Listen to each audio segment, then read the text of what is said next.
How embarrassing is that?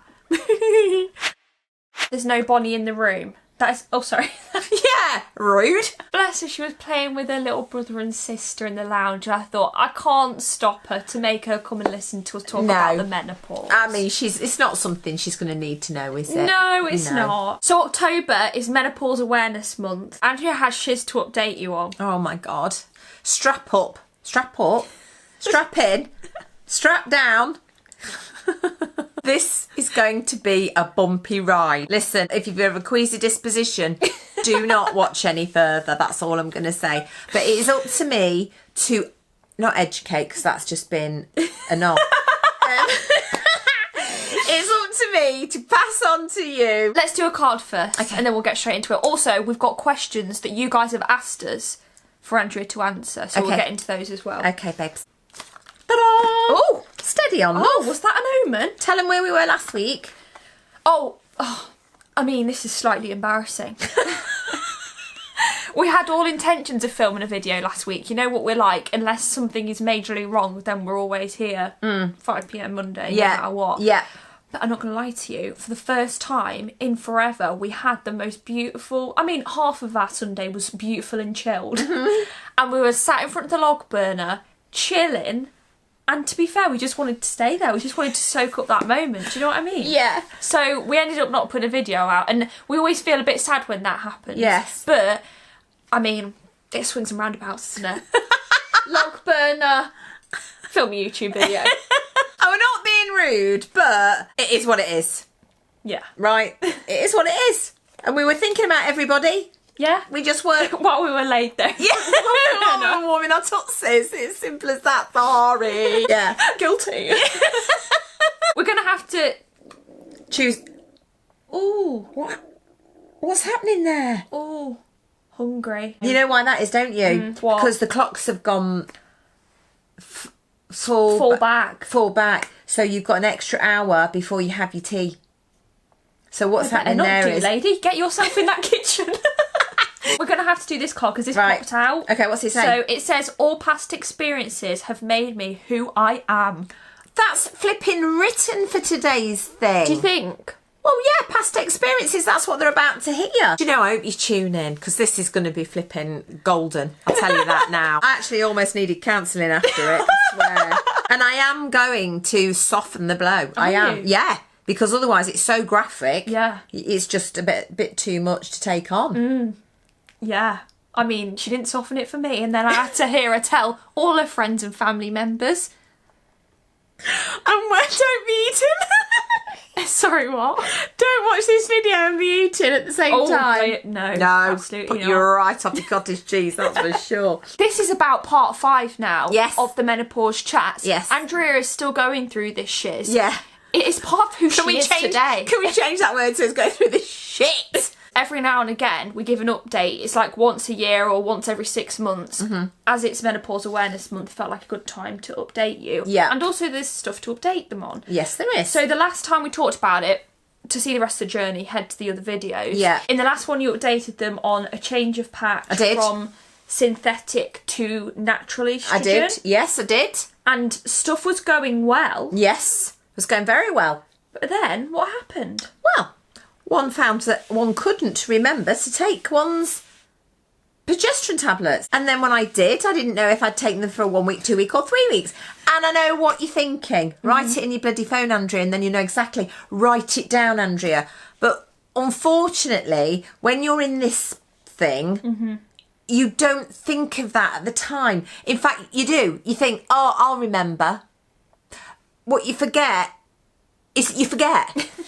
So you can't remember. Progesterone tablets, you're supposed to take them 2 weeks on, 2 weeks off, 2 weeks on, 2 weeks off. Weekly patch at the same time, which is the estrogen. Yes, and you change that twice a week. So you can see it gets somewhat complicated. Yes. On top of that, unfortunately, I was... all the time. 24/7. 24/7, girls. Honestly, I was... dry. Do I need a transfusion is a question to my doctor, right? I know, Come on, guys, what is going on? So I went to the doctor and said, hey, wonder if you can help me. This is happening. And then she went, do you know what, Andrea? I think we've got to the stage where we need to consider something else. Have you thought of having the Marina coil? I said, yes, I have, and I don't want it, thanks. I don't want a foreign body sat there all the time. But anyway, we had a chat about it. She said the thing is that puts in the progesterone in a local area. The area it needs to be in. Oh, yeah. Instead of going through the body. Through the body. Okay. Right? Mm-hmm. And you don't have to remember anything. Mm-hmm. Right? So happy days. Yeah. So she booked me in. Okay? Mm-hmm. Then it all goes down a very big rabbit hole. Put the kettle on. Get a cup of tea. And a biscuit. And I'll go on to the next bit. Should we have some questions before I do that? Okay. Come on, we've got to break it up because holy moly, it's going to be like shocking. Oh. This needs an X-rated sticker. Oh, yeah, like, what do they call it? Like a warning. A trigger warning. A trigger for me. Did you feel sick most of the day? I feel awful, even VOMIT. Vomit? So for TMI. Vomit? Yeah. I didn't say it in case I set anybody off. I didn't feel sick all the time, no. But that is a hormonal thing, isn't it? Yeah. It's like pregnant ladies Yes. feel sick because of the fluctuation in hormones. Yes. That would add up. Yes. No, cravings for sure. Sick. Are we still talking about pregnancy here? No. We're talking about menopause cravings. Yeah, sugar. Oh. Give me sugar. Like that. Right. Like the sugar monster. Oh. It just depends on how it hits you, but that's what it did for me anyway. Mm-hmm. How do you stay happy when hormones are all over the place? Can't go on HRT. Oh, bless you. I think surround yourself with funny people. Exhibit A.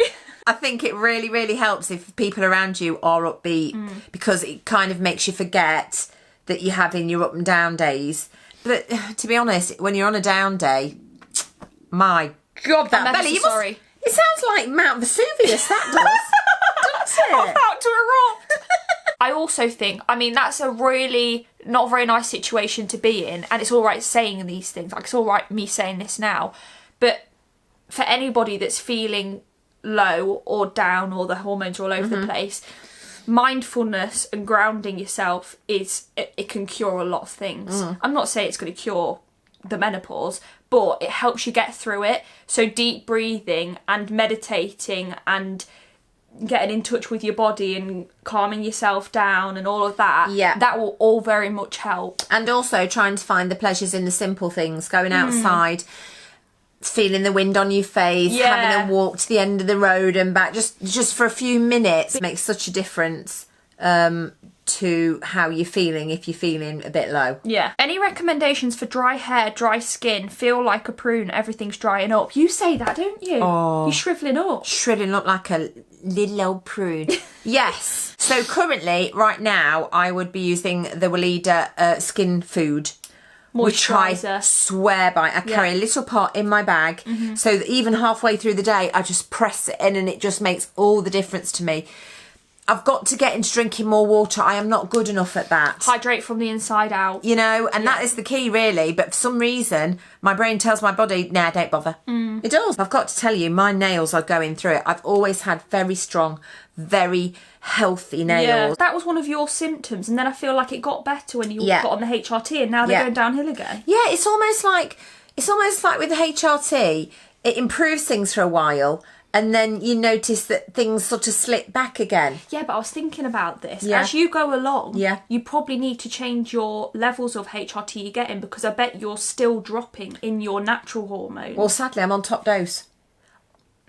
So most people can up their doses. Yeah. But I'm on 100 already. So, babes, I will be ODing if I have any more. Right. It's not possible, I don't think.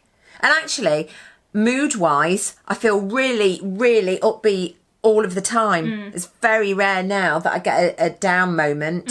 So I think that's clinched that. It's just all the other symptoms that are a bit... Yeah, you maybe need a bit of cuticle oil. Another question and then I'm ready to delve straight in. Okay, I'm going to jump in both feet. Then we'll do the other questions because there's quite a lot to get through here. Crikey. Workplace not understanding. Yeah. I've thought about this. I think that we're still early doors for other generations understanding what it's like. Yeah. This is not a cop-out. This is not, you know, oh, I'm not feeling well, I can't come in. Oh, because I'm just going to watch Desperate Housewives all afternoon. This is not one of those. No. This is like mentally, the hardest thing I've ever had to do is work through how you're feeling. Every single day you can be feeling different to the next. So if you're in the workplace and somebody's, you know, sort of asking you questions, I've lost the ability to multitask in certain scenarios now. I think if you're really, really struggling, you should speak to the boss and say, you're just going to have to maybe get such and such to bear with me because, you know, I'm trying my best by turning up every day. That's what I think. Yeah. So easy to judge when you're not there, not been through it. This is the thing. Don't know what it's like to go through it. Don't have anybody in the family that's been through it. Yeah. Very easy to judge. And just think, oh, they're just jumping on the bandwagon or whatever to get some time off. Because there will be the odd person that will do that. But as a whole, if this whole group of people are struggling and need help at work. If you're struggling, you should be able to say, do you know what? Today's not an awesome day for me. Yeah. And that person should go, got you. Yeah, yeah. That's all you want. Understanding. Just a bit of understanding. Yeah, you don't need to talk about it. Don't need to make a big deal about it. But let's be honest, everybody now knows that after, you know, and I'm not saying they don't have it before because they can, but usually after sort of 40, every woman at some stage may have some symptoms or other going on. Right, here we go. I have booked in at the hospital to have coil fitted. To be clear, this is a medical procedure where they insert into one's womb this cute little thing with like scurly little horns. It's weird. It's like a T shape. Yeah. But to me, I imagined like a spring. Oh, really? A coil. Oh. Do you know what I mean? But the top ends do that, so maybe that's what the coil is. Right. So I get in there. Listen, I'm just going to explain the situation. There's 2 nurses and a doctor. The doctor was a tiny little man. Not that that's a problem, but anyway, and he's very, very grinny. And I was like, I'm not grinning. I'm not looking forward to this. And I start to, you know, tremble a bit because I'm nervous. And then he said, are you okay? And I literally, you know, fight or flight. Shh. I can't. I'm going to tell you. I went, no, I'm not okay. I'm not okay with this at all. I don't want it done and I don't want to be a woman. Am I crazy? How embarrassing is that? Like, you do not have to go through this. Well, I actually do, because this is where we're at now. Just want to pop in the changing room, wrap yourself, and bless the nurses. Bless them for having to witness this, right? So I pop into the room, they pull the thingy across, they give me this blanket. It's not really a blanket, it's more like a piece of sandpaper, it's so stiff. Wrap that around my waist. I put on a pretty skirt because I thought I could get away with leaving my skirt on, but no, you have to remove everything to your waist. I get on the seat and it's got stirrups. Oh, the joys. Takes me back 26 years. So they pop your legs in the stirrups and he gets out this tool. And I'm not exaggerating when I tell you it's this long. I'm like, oh. Anyway, he starts the procedure, which is inserting said thingy bob, and he said you might feel some cramping. Lots of people do say that there's cramping, but don't worry, there's gas and air available. I was like, Christ, is this going to be like giving birth again? Are you joking? Anyway, it was. Next thing I know, I'm cramping like mad, and I'm going like this, and he goes, are you okay, Kate? I'm like, yeah, just do it. And he passes me the gas and air. So I'm sucking on the gas and air. Nurse is lovely. One's trying to chat to me, which, bless her, I know A, why she's doing it, she's trying to calm me down, and B, why she's doing it is because some people, it takes their mind off, but not me. And then he says, he said, sorry, won't be able to do it today. You've got some polyps there that we need to remove, which are essentially like sort of little skin tags internally. I think that they just grow after, you know, childbirth or age or something like that. I don't know. But anyway, I went, can't you do it now? And he said, no, I can't because it's a different tool. So anyway, this tool is from what I understand, is like putting water in there at the same time. I don't know what that's about, whether that helps with the opening up of things. I just don't know, right? We've had injections around there, like, Anyway, removes that. Okay, if you want to just wrap yourself up and go and get dressed. And so I go into the changing room. And I think you've missed a key part. Which? No, I don't want to talk about it. I promised I would, and I'm going to hold my hand while I do this. I promised I'd be honest. So I'm going to be honest so you know what to expect. I'm not laughing out of being mean, by the way. I don't know why I'm laughing. Takes out tool and says to me, I'll just give you a little wipe. And proceeded to wipe my flower pot. I have got this vision, you know, like when you change a nappy and you hold the baby's legs up and go... Almost identical. No, bless you. Absolutely mortifying. But when you get down off the chair and then you go and put all your underwear on and they give you like a pad to make sure that you're okay, you then are like Niagara Falls with all this water that then just pours out of your body. McKenna, it's awful. Anyway, he then proceeds to tell me that we'll be in touch in a couple of weeks.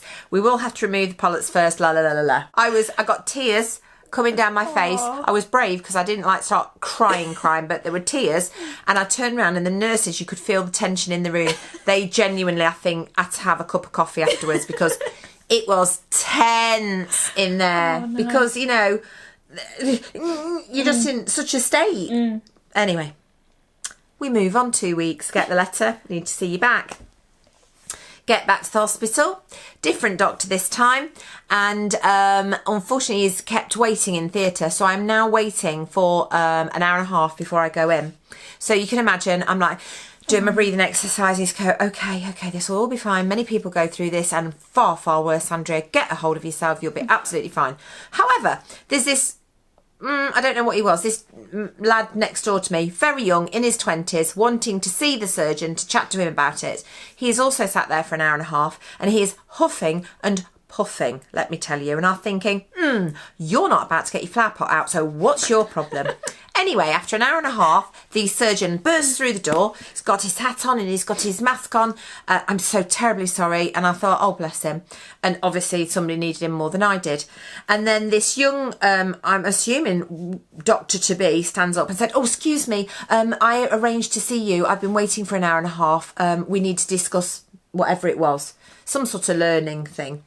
And the surgeon, he said, well, I'm sorry, but my patients have been waiting an hour and a half. I will not be seeing you today. Well, I immediately thought, this is great. He's great. I like him already. Yeah. Right? Because he's put me first. Clearly knowing that I've been waiting an hour and a half. So this youth here then runs off Mardy. This youth? I go into the room and he sits me down and he says, do you know what's happening today? I said, yes, unfortunately I do. And he said, okay, would you like to go in there? They have me, again, the sandpaper to round my waist. Deja vu. Deja vu. They put me in the seat. I know exactly what's coming. Sit me on it, put my legs in the stirrups. My legs decide they want to start dancing, right? I have no control over the legs that are now with nerves dancing in the stirrups like that. So he says, I think what it is, probably in the wrong position. He then cranks it up and takes me from this sort of position, I'm not joking, legs, head, to this. Right? Legs up and out like this, bottom in his face. Mortifying. Gets his equipment ready. This is a different doctor. Different doctor, right? Very lovely bedside manner, very, very kind. Just to let you know, you say stop, we stop.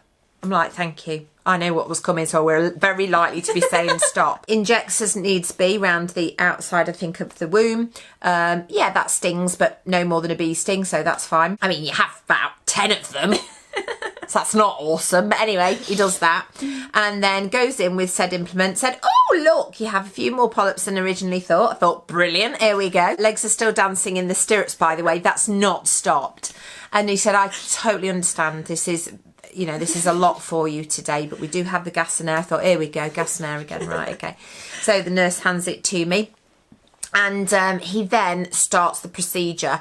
And this guy was excellent. And there was very little pain. I was on the gas and air, but the cramping was nowhere near as bad. So whatever he'd done, it was much, much better.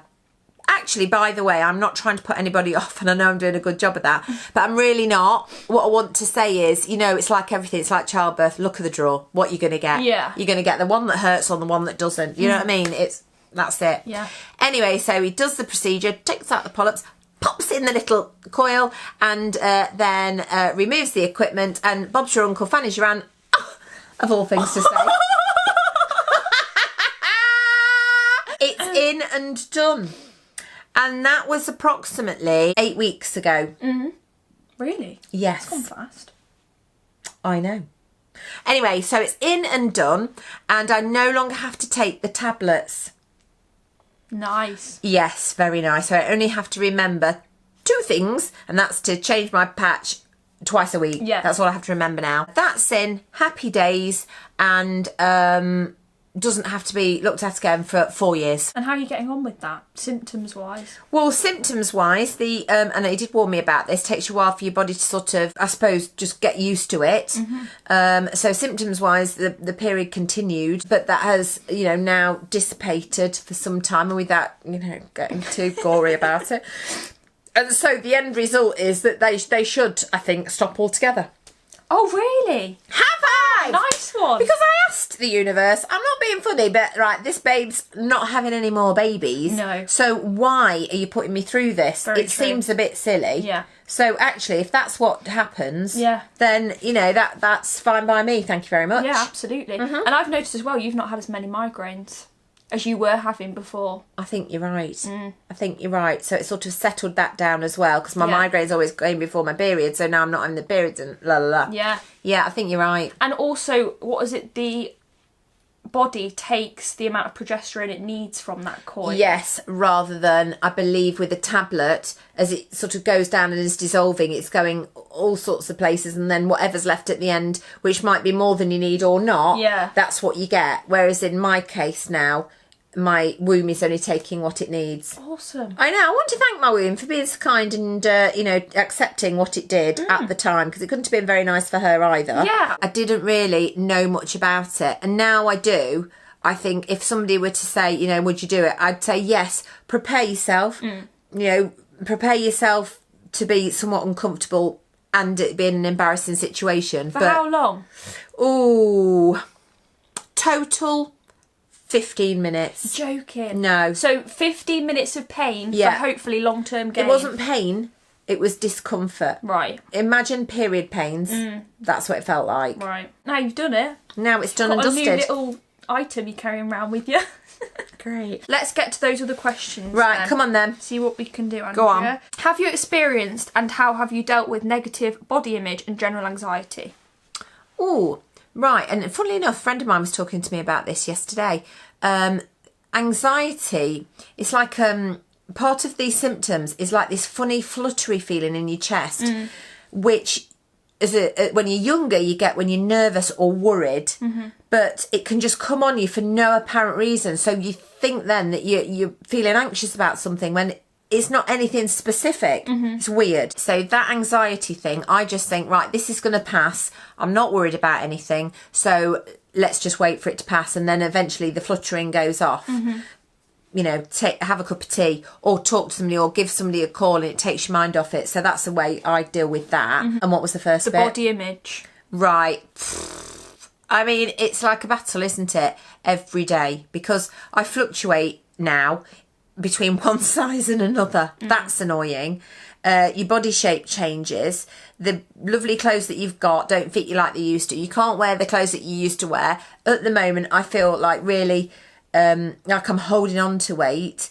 But then, in a couple of weeks, I probably will feel like, I'm on top of this. What are you going to do?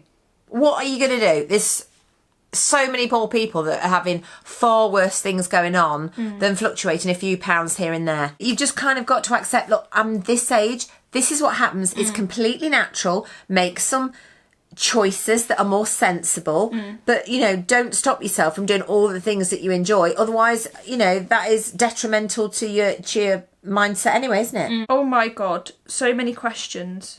This isn't me, this is a question. Okay. I feel the rage all the time. Irritable, itchy, hot, cystitis. Oh, poor lass. Hair falling out. Yeah. Feel like I could just walk out from my home. I've had enough. Yes. Husband has no empathy. I've asked him so many times to Google it, but he just doesn't care. Everything you've just said, I swear, every one of us has either felt or is feeling. That is for sure. Men need to educate themselves. That is hard because you could really do with the support of the person that you're living with. If there's any way that you can make him listen, I know what you've said is that he just isn't bothered, but that's because he doesn't understand. He doesn't understand. And also, it's like that workplace thing we talked about. If it's not happening to you, you don't feel, like, there's no empathy there. There should be, as a nice human being. I'm not saying it's not nice, but you know what I mean? You can have empathy for someone even if you've not experienced it. Yeah. I think that's called sympathy. Yes. Yes. I get them mixed up. But anyway, it's because it's not happening to him. It's not that much of a major issue, but it's almost like with some people you have to sit him down and be like, right, this is really major right now. You need to listen. Just thinking about practically, maybe when you're having a day when it's not so severe, it might be worth on that day sitting down, telling him how you're feeling, what could help you, and see if there's any way that he can kind of sign up to the fact that he is going to help you on days when you're raging. Because, be under no illusion, you won't be the easiest person to live with when you're feeling like that either. You know, I remember somebody likes your touch paper and you go up like a bloody rocket and everybody stood there like that. And I know the most placid of people that have had mad rages, and it's so out of character. Yeah. But unfortunately, they only see that, and if they don't know enough about it, then they need to educate themselves. He needs to educate himself. Right, he needs to educate himself. What's his name? What's his name? And tell him to watch this. He's going to get a phone call from Andrea. Yeah. He'll wish he hadn't. Yeah. Yeah, come on, big boy, I'll show you.